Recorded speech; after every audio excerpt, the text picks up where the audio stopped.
ચૈત્રી નવરાત્રીની શરૂઆત થતા જ હિન્દુઓની ધાર્મિક ભાવના દુભાવતા તત્વો સક્રિય થયાનું જોવા મળ્યું છે। ગોધરા નજીક આવેલા ભમૈયા સ્થિત પૌરાણિક રંગેશ્વર મહાદેવ મંદિરમાં ચોરી સાથે તોડફોડ થઈ હતી।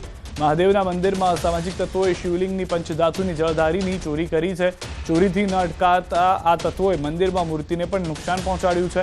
આ ઘટનાથી હિન્દુ સમાજમાં ભારે રોષ ભભૂકી ઉઠ્યો છે। સમગ્ર મામલે ગ્રામજનો સહિત હિન્દુ સંગઠનો દ્વારા પોલીસને આ મામલે કડક કાર્યવાહી કરવાની માંગ કરાઈ છે। ઘટનાની જાણ થતાં ગોધરા ડીવાયએસપી સહિતની પોલીસની ટીમ સ્થળ પર આવી હતી, તપાસ શરૂ કરી દીધી છે,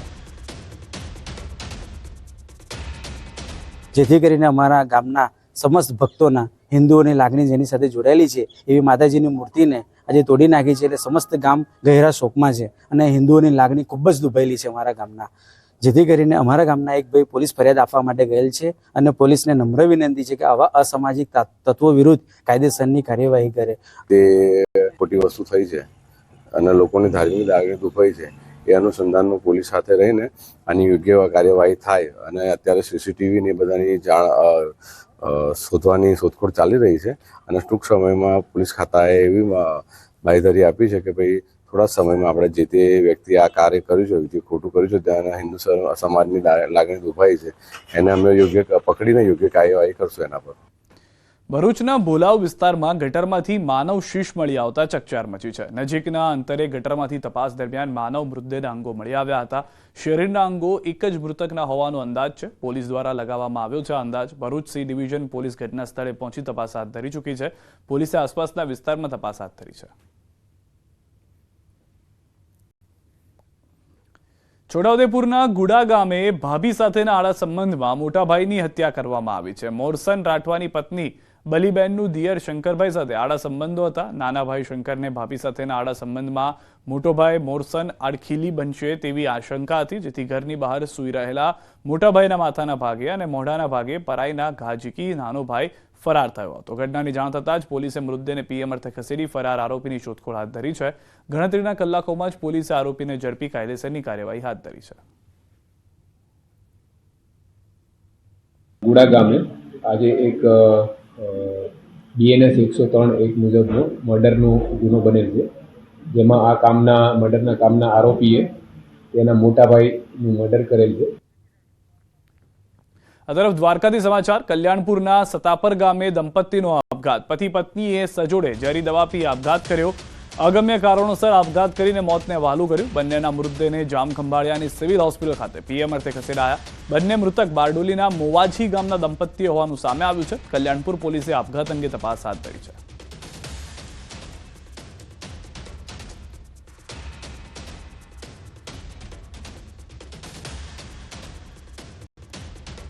પૂર્વ નાયબ મુખ્યમંત્રી નીતિન પટેલે સ્ફોટક નિવેદન આપ્યું છે। સિંધી સમાજના ચેટીચાંદ મહોત્સવના કાર્યક્રમમાં હાજરી આપતા પટેલે કહ્યું કે ઔરંગઝેબનું ભૂત ફરી ધૂણ્યું છે। મહારાષ્ટ્રમાં સીએમ ફડણવીસ તેનો કંઈક ઉપાય કરશે। ભૂતકાળ ભૂલી જવાનો, પણ ભૂલી એ રીતે નહીં જવાનો કે પાકિસ્તાનમાં જે અત્યાચાર થયો, મુસલમાનો જે અત્યાચાર કર્યા એ ભૂલવાના નથી। હજુ પણ તમે જુઓ રહી અને મુસલમાનોનું ભૂત ગમે ત્યાં ધૂણે છે। આપણા અનેક મંદિરો, પછી ઉત્તર પ્રદેશમાં હોય કે બીજા બધા હોય, મુસલમાનોએ તોડી કબજા લઈ અને મસ્જિદો બનાવી દીધી છે। એ બધું ધીમે ધીમે અત્યારે આપણા મુખ્યમંત્રી યોગી આદિત્યનાથજી જે કામ કરી રહ્યા છે એ તમે જુઓ છો, એ બધું પાછું આવશે, પણ આપણો સહકાર આપવાનો, આપણે જોયા નહીં કરવાનું, આપણી જરૂર પડે ત્યારે એમાં મદદ કરવાની, એટલે બધું જરૂર થવાનું છે। આ જુઓ તમે, ઔરંગઝેબનું પાછું ભૂત એ ધૂણ્યું છે। હવે મહારાષ્ટ્રમાં મરાઠાઓ પણ આનો કોઈ ઉપાય કરશે।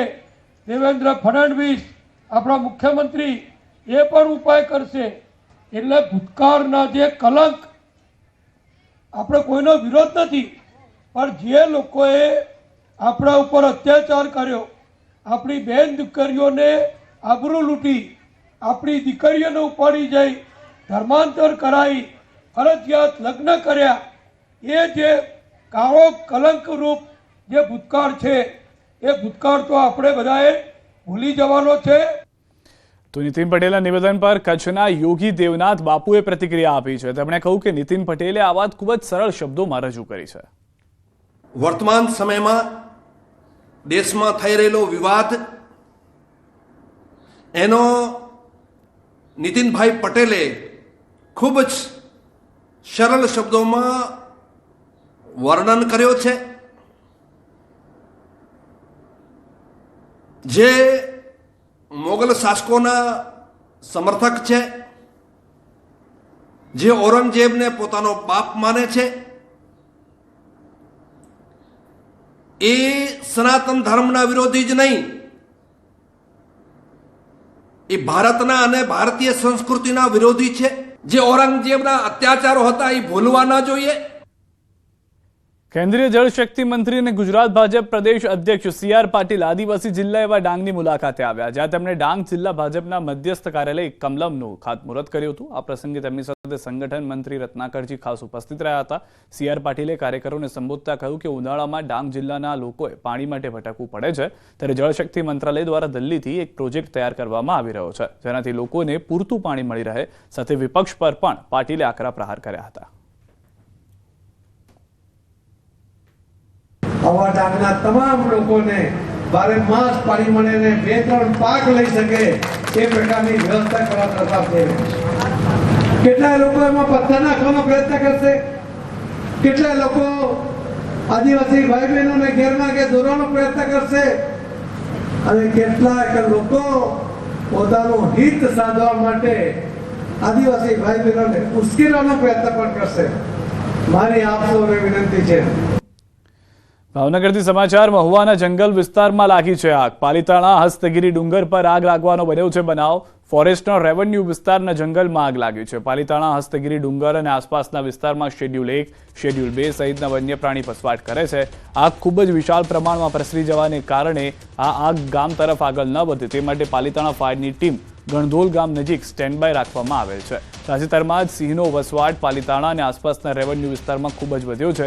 જોકે હજુ સુધી તો વન્ય પ્રાણીને લઈને કોઈ સત્તાવાર જાણકારી નથી મળી, પરંતુ આગ જે છે તે વિકરાળ હોવાની જાણકારી મળી રહી છે. ફોરેસ્ટના રેવન્યુ વિભાગમાં આ આગ લાગી હોવાની જાણકારી છે. મહુવાના જંગલ વિસ્તારમાં આગ જે છે તે વધુ આગળ પ્રસરતી જઈ રહી છે. પાલીતાણા હસ્તગીરી ડુંગર પર આ આગને લઈને જે પરિસ્થિતિ છે, ટીમ જે